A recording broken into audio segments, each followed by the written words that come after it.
Hello everyone, welcome back to Parna sister lifestyle.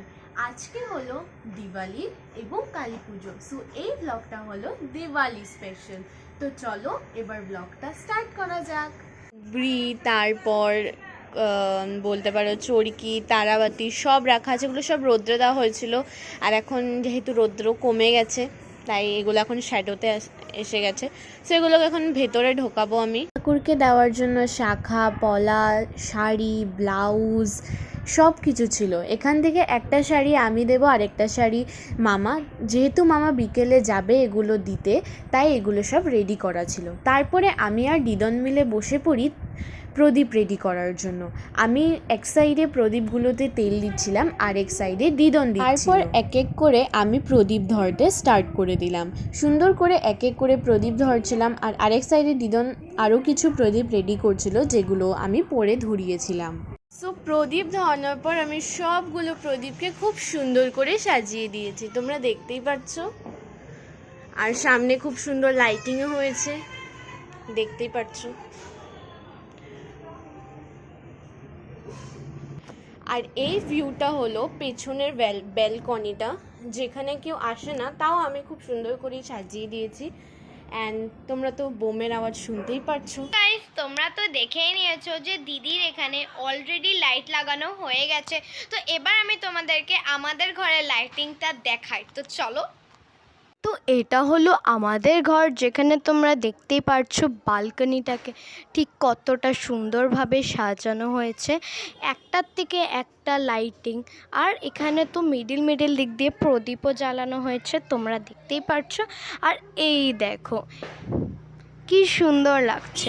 আমাদের এখানে কমই লাইটিং হয়েছিল, কিন্তু তাও যতটাই হয়েছিল ভীষণ সুন্দর হয়েছিল। আর এইটা আমাদের ঘরের বাইরের থেকে লুকটা। গাইস, এখন আমি হচ্ছি রেডি, আর তোমরা বোমের আওয়াজ শুনতেই পাচ্ছ। আর যদি পারো তো প্লিজ ইগনোর করো। আমি এখন আগুনের ফেসটাকে ক্লিন করে নিচ্ছি, তারপর আমি রেডি হব। তো চলো তোমাদের সাথে সিধা দেখা করছি রেডি হওয়ার পরে। And this is my look. এটা হলো আমার ফাইনাল লুক। কেমন লাগছে কমেন্টে বলো। আর এখন আমি যাব পুজোতে, আমাদের বাড়ির সামনে পুজোটা, তাই ভাবলাম একবার গিয়ে আসি। তারপরে আমরা বের হয়ে পড়ি, আর দেখতেই পারছো সবার ঘর কি ভালোভাবে সুন্দর করে সাজিয়েছে। তাই ভাবলাম যে তোমাদেরকে একটু দেখিয়ে দিই। গাইস, আমি এখন একটু ফটো শ্যুট করব, তাই ভাবলাম একটু রেডি হয়ে সুন্দর করে দিওয়ালি স্পেশাল কিছু ফটো ক্লিকস করা যাক। তার জন্য আমি শাড়ি আর আমার টপ নিয়ে চলে এসেছি। সো এটা এই গ্রিন কালারের শাড়িটা আজ আমি পরবো, তার সাথে পরবো এই ব্ল্যাক কালারের টপটা।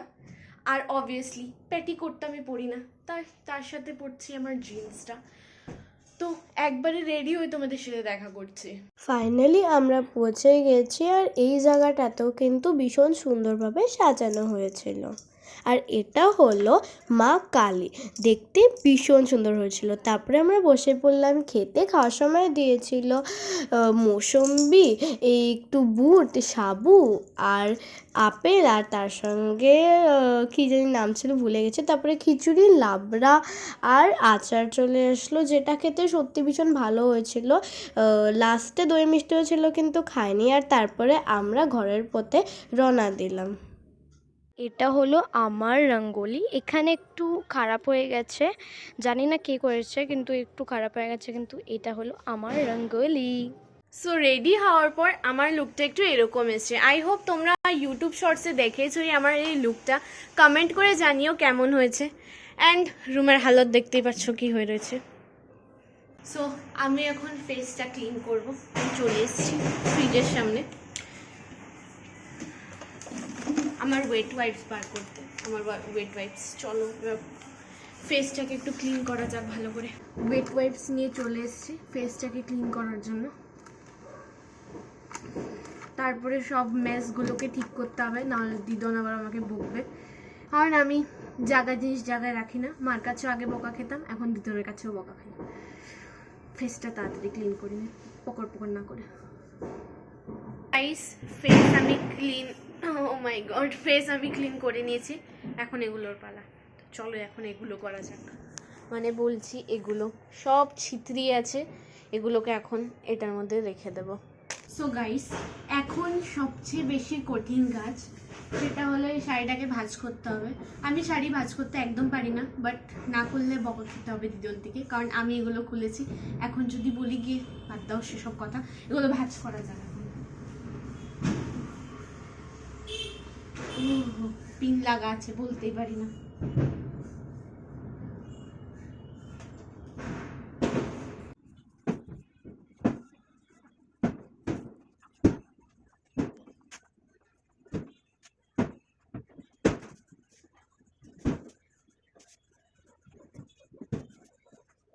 এই শাড়ি ভাঁজ করার পার্টটা শ্যুট করার জন্য আমাকে সিরিয়াসলি এরকমভাবে রশি দিয়ে আমার ফোনটাকে এভাবে রাখতে হয়েছে, না হলে ফোন কোথায় রাখবো বুঝতে পারছিলাম না। সো যাই হোক, আমি তো ফাইনালি শাড়িটা ভাঁজ করে নিয়েছি। তোমরা কারা কারা শাড়ি ভাঁজ করতে পারো বা পারো না কমেন্ট করে আমাকে জানিও। গাইস, এখন যাব বাজি ফুটতে। নিয়ে নিয়েছি কলা গাছ, চরকি, তারাবাতি সব আছে। তো চলো এখন যাওয়া যাক নিচে, চলো।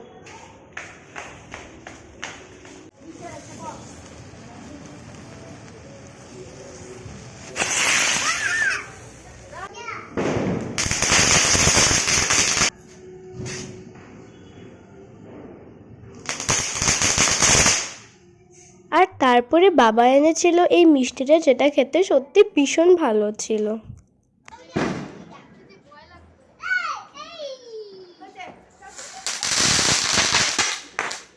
আর তারপরে আমরা সবাই মিলে একটু তারাবাতি জ্বললাম, আরও অনেকগুলো বোম আমরা ফুটিয়েছিলাম, কিন্তু সরি সেটার ক্লিপস আর নেওয়াই হয় নাই, আমি পুরোই ভুলে গেছিলাম।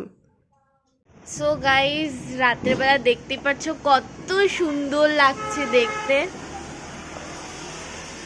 আমার তো অনেক ভালো লাগছে। অ্যান্ড তোমরা কমেন্ট করে জানিও আজকে দিওয়ালি স্পেশাল ব্লগটা তোমাদের কেমন লেগেছে। সো আজকের মতন এইটুকুই, দেখা হচ্ছে তোমাদের সাথে পরের মিনি ব্লগে। Tata, good night.